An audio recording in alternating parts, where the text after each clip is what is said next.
Hello everyone, my name is Chance Brunton and welcome back to FTL. This time we will be starting off with the NG Cruiser that we unlocked, I don't think last episode, but a couple episodes ago, when we last played the Kestrel and got to Sector 6, so we'll be looking to try and beat that record. Now, the NG ship, normally called the Taurus, is crewed by 2 NG and 1 human. NG are kind of robot nanite swarm people, I believe, and they are very good at repairing, but physically not as tough as other species. The Taurus comes equipped with an ion blaster, which can disable systems but can't do any real damage. This will be how we get through shields. It also comes equipped with a drone system, which has 1 combat drone that we can launch to take pot shots at the enemy. So we'll bring down the shields with the ion blaster, and we will take pot shots with the drone. Now, with this, heavy emphasis on robots and science and technology, I thought it only appropriate to name the crew and the ship after some famous mathematicians and engineers from history. So we have Maxwell, who is best known for Maxwell's equations, which are mathematically reworked versions of other equations provided by Ampere and Faraday and Gauss. Maxwell's equations, along with boundary conditions, are pretty much all you need for electromagnetics. Maxwell's biggest contribution was not only rewriting these different equations to get some useful forms, but he also had a terrific insight when he looked at one equation in particular with respect to the others, Ampere's law. He actually discovered that there was a missing term that was mathematically implied in that equation. And he said, the mathematics dictates this term should be here. And, he didn't really have the physics to back that up, but he made the claim based on the math. And then when physicists, looked at it, they discovered, actually, you're right. You've just discovered a new kind of current, displacement current. It is critically important because it's fundamental to the way that electromagnetic waves travel through free space. Before Maxwell came up with this discovery, people were kind of at a loss to understand how in a vacuum electromagnetic waves could travel without any kind of particles like electrons. So then we also have Euler. Euler is a mathematician who is also big in most fields. I know he comes up a lot in electrical engineering. Euler is probably best known for Euler's formula, which breaks down complex exponentials into sines and cosines, with imaginary parts too. Specifically, e to the I theta equals cosine of theta plus I sine theta. And a special case of that is when theta is pi, and that simplifies down to e to the I pi equals -1, which a lot of people view that as being one of the most beautiful equations in mathematics because it relates e and pi and I, which are all big mathematical constants. Personally, I prefer the more full form because it is a little bit more general than the e to the I pi equals -1. You lose a little bit of information when you solve for that particular case. But it is quite catchy, mathematically speaking. Then we also have Tesla, as in Nikola Tesla, who is an electrical engineer, or was an electrical engineer, around the turn of the century, say 1880s to the... he died in 1943, but most of his work was before 1910 or 20. And Nikola Tesla invented a whole lot of things. But what he's best known for is probably his first ever invention, which was the brushless AC induction motor. Contrary to a lot of people's opinions, Tesla did not actually invent alternating current, but Tesla was instrumental in making alternating current a feasible alternative to DC current. Because before the invention of the brushless AC induction motor, the only motors that were available ran on DC current. So even though alternating current had already been invented and devices like transformers had already been invented, there wasn't much use for AC because by the time you transferred it, you had to convert it back to DC anyway, and so you didn't get a lot of benefit out of it. His motor changed all that by introducing a superior motor because it didn't require a constant replacement of brushes, and it worked directly on AC, which was better for its transmissive properties. Finally, we have the name of the ship, which is the USS Fairmat, but the explanation for that is a little too long to fit in this video. So, we're going to hop right in and get started. The data you carry is vital to the remaining Federation fleet, and we must gather supplies and make it to our final destination. We will start by traveling through the nebula in hopes of slowing people down. You jump into the middle of a plasma storm. Multiple recently incapacitated ships loom in the shadows, briefly illuminated by lightning. Manually search. Within the ship graveyard, you find one ship that seems relatively untouched. On board, you find an unconscious passenger and take them back to the ship. Once they awake, they offer to join your crew in thanks. Alright, welcome aboard, Gauss.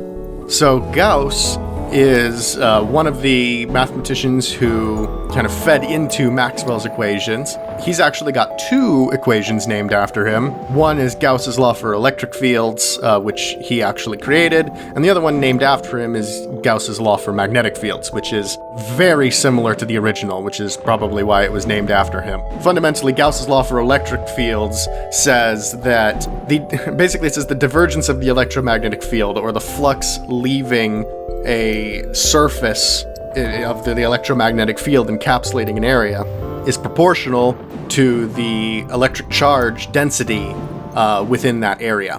You can view the flux as kind of like lines or water flowing out from point to point and representing the electric field. And so then, yeah, it's complicated, I guess. And then Gauss's law for magnetic fields is similar, but it says that the total divergence is 0 because in a magnetic field, magnetism is not separable. So in electric fields, you can have positive and negative charges, so the total amount of charge might be something other than 0, in which case you'll have a total outbound or inbound flux. But the magnetic field, all the magnetic flux that leaves also has to come back. So that's why you often see magnetic fields shown as like closed loops. They have to be like that according to Gauss's law for magnetic fields. Anyway, moving on, it seems very appropriate to have been in a plasma storm and discussed all that. A transmission from the nearby planet indicates an outpost below which offers supplies to travelers. You send down an away party to check it out. Okay, so they have a defense drone Mark II, which could be very useful in keeping us safe. It fires faster than a Mark I and can also shoot down incoming lasers. I still have no idea how that actually is supposed to work. But they also have a hull beam. Beam weapons are good, as we saw in the previous playthrough. They have a flat cannon. They have loads of good stuff. Although, I just realized that we don't have any money to spend here. Was I so I'm an idiot for jumping to a store first. I was so focused on explaining Gauss's law that I was not paying enough attention. I should have gone to the other stops to get more scrap. The rebels in this system are doing supply runs for the local space stations. These civilians have likely been out of supply for months due to war and are in desperate need. Attack the rebels. Okay, so this is our first combat. Now, it doesn't really matter where we target the ion blaster too much, I think, because it only has one shot per charge, and it only has 1 ion damage. So the ion blast is just enough to get through the shields. I will target the shields. I suppose if the combat drone takes out the shields first, then the ion blast could actually get to other areas. But the combat drone will be doing most of the damage, and we'll just use the ion blast to take down the shields. We'll take power out of the medibay and put it into the engines, and that way we'll have as much dodge as possible. So here comes the ion blast. Now the shields are temporarily disabled, and our drone is just free to keep shooting. Ow, that hurt. Let's send somebody from engines to repair the damage. That will be Euler. They're actually have quite a powerful armament between that beam weapon and their, 3-shot burst laser? Oh, 2. Okay. It's still plenty. Oh my god, they are really getting lucky. That's unfortunate. We need that ion back online. Alright, it's not too bad. The med bay can wait until we're out of battle, I think, for it to be healed. Send you back to engines. Actually, you should probably help the shields first, because we're gonna die if we don't have that. We could actually get killed here. Oh, I'm an idiot again. I did not have auto fire on. I should have had auto fire on. Maybe that's why we're dying. I am not paying nearly enough attention to what's going on. Oh, there's so much fire everywhere. Can we vent out that fire as well? Yes, we can. But, oh, we have no oxygen. Well, at least they're dying now. They're on 3, 2, 1. Come on. Okay, good. As long as we repair everything, we should be fine. Let's repair the oxygen first. With the rebel ship destroyed, you take the time to collect what little scrap remains. They had already made their delivery to the civilians. Alright, well, let's steal the supplies. The colonists hand over the supplies and you load it onto your ship. As you jump away, you crack it open and discover nothing more than vaccinations for a local plague. Well, that was interesting. I didn't pay enough attention to what I just got. Big surprise. But I think I just got, like, fuel, drone parts, and scrap. That seemed like more than vaccinations, frankly. I mean, you can't use vaccinations to modify parts of your ship. I mean, unless, I guess, if you had some kind of organic ship. Alright, let's get everybody to repair the medbay and heal up. Okay, next location. The only other one connected to that store. I think we're going to have to pass up the store. We just got to it too early. It was a bit of an unlucky store placement. You find a mercenary for hire at this beacon. Their unique skills can sometimes prove to be useful. Fight the ship, because we need scrap. So Ion Blaster their shields, launch a combat drone, and make sure that auto fire is in fact on. They've taken out our medbay. That was probably the least critical system they could take out. And sensors, that was also not a very critical system. The ship's trying to escape, but I don't think they'll have time before we can rip them apart. Yeah, so the drone ion thing is pretty useful. We need at least one more shield penetration to be comfortable, and an additional shield would also be helpful in avoiding damage. Although if we could get a defense drone, then maybe we wouldn't need a shield, but that would eat up our parts. A rebel ship approaches cautiously. Personally, says the captain, I'd have stuck with the Federation, but I'm a soldier, sir, and I'm no use without a war to fight. Raise your shields. Okay, ion shields and drone launch. I didn't ever actually repair the sensors, so let's send somebody to do that.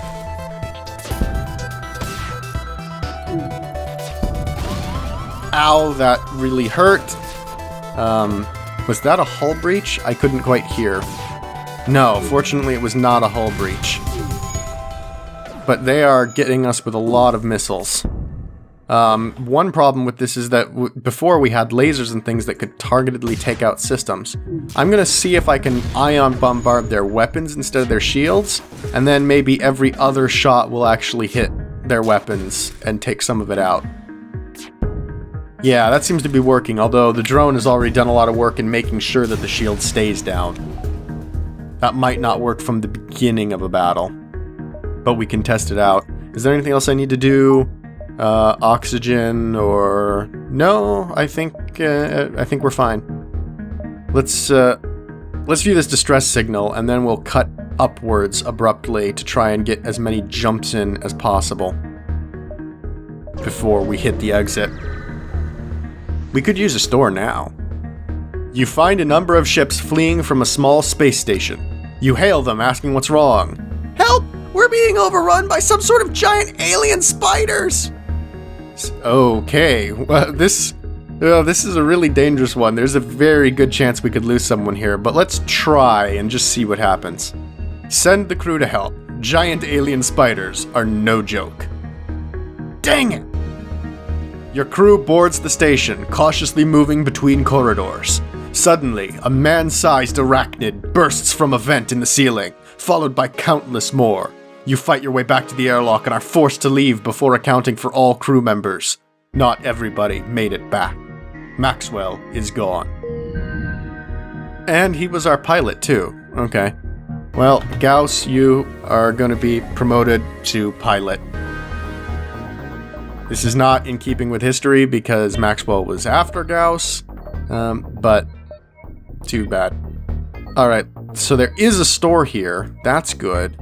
And we can get to the exit from this beacon point. So I'm thinking we can jump around the store to this point and to this point, hit the store, then jump straight for the beacon, and we could probably make that.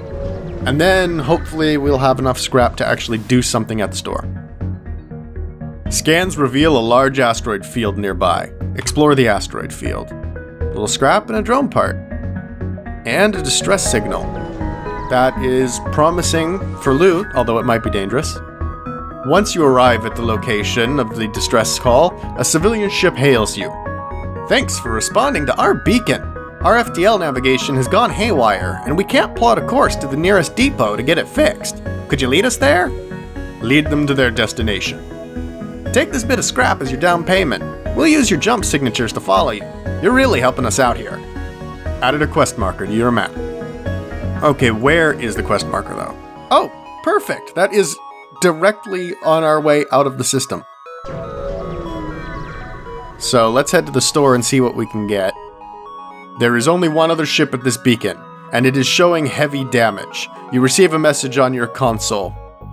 Greetings, traveler. We were crippled by a band of pirates and are now forced to sell our remaining valuable equipment to acquire the necessary supplies to get home. Okay.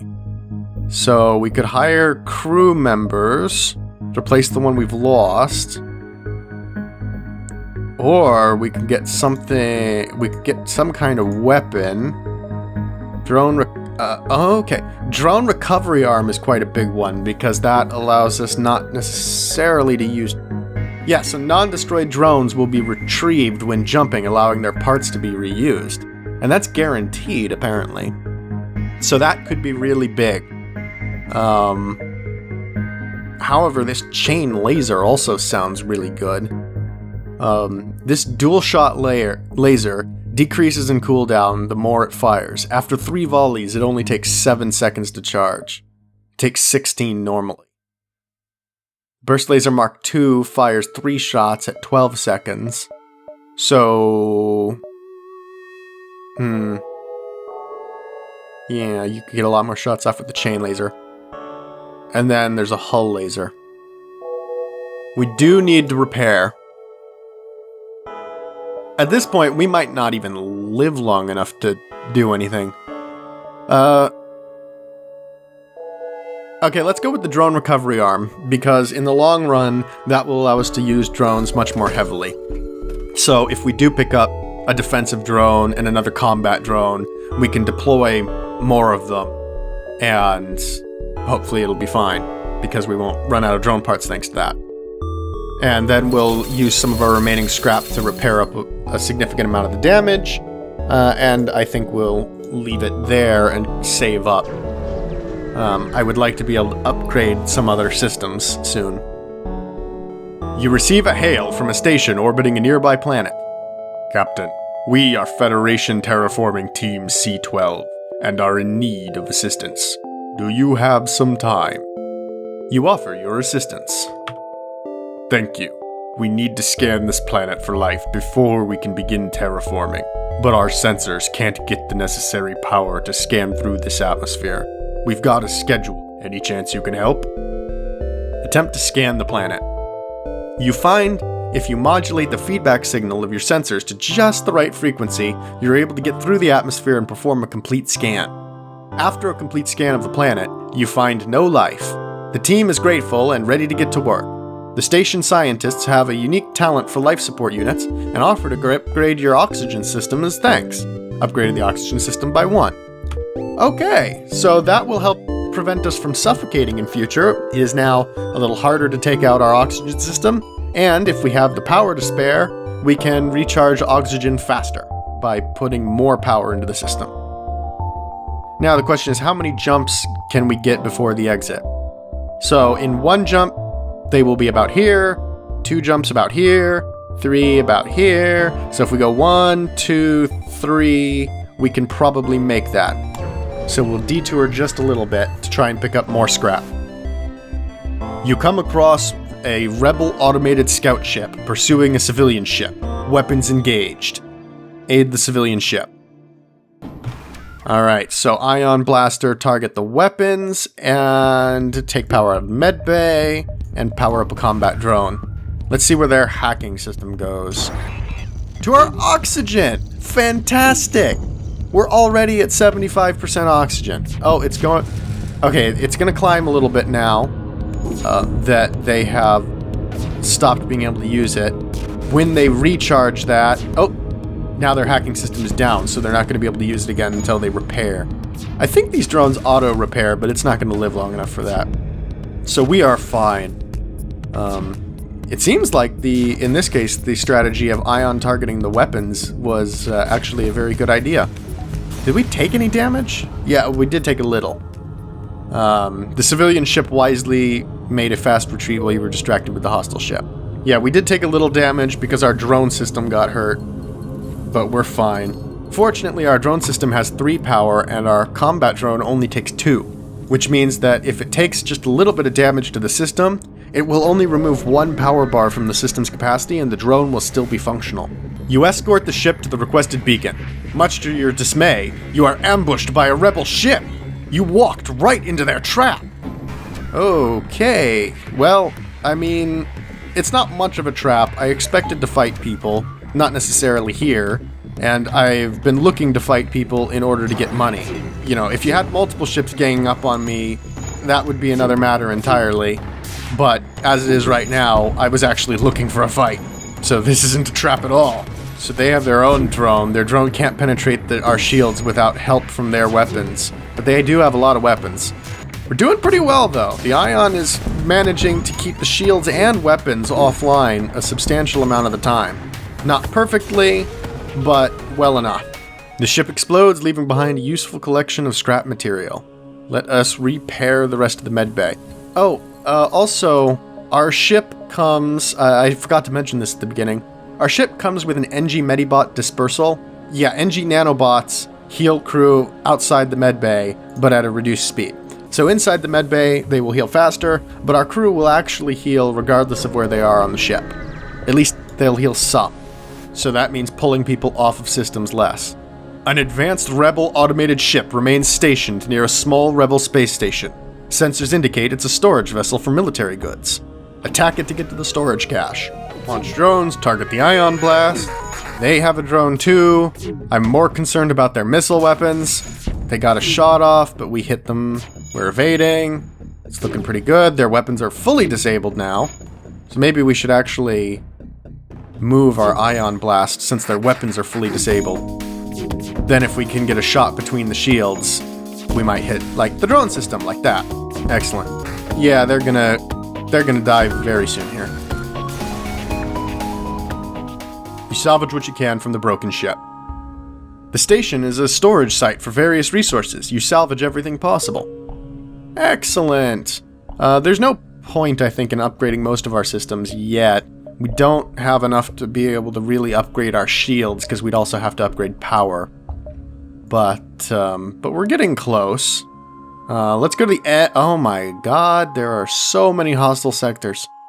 Alright, let's go to the NG-controlled sector, because I think that they have a higher chance of having a store. At least the friendly sectors do. You have arrived in NG space. The fall of the Federation has brought tough times for these robotic lifeforms, but they are usually willing to help. Yeah, so we might also get some special events for the NG because this is their sector, and there might be special options since we have NG crew members and an NG ship. Also, I'll just mention real quick that it seems like our strategy for the ion beam of targeting systems that are not the shields is proving to be very effective. Because our ion beam can actually charge faster than most shields, it seems. So that every other shot or so actually lands on a different system. So we do end up with some time where the shields do come up, but I think it might be, more than balanced out by the fact that another system is down some portion of the time. That system might be weapons. That could be the difference between getting hit by a missile and not getting hit by a missile. So, thank you all so much for watching. I hope you enjoyed, and I'll see you all next time.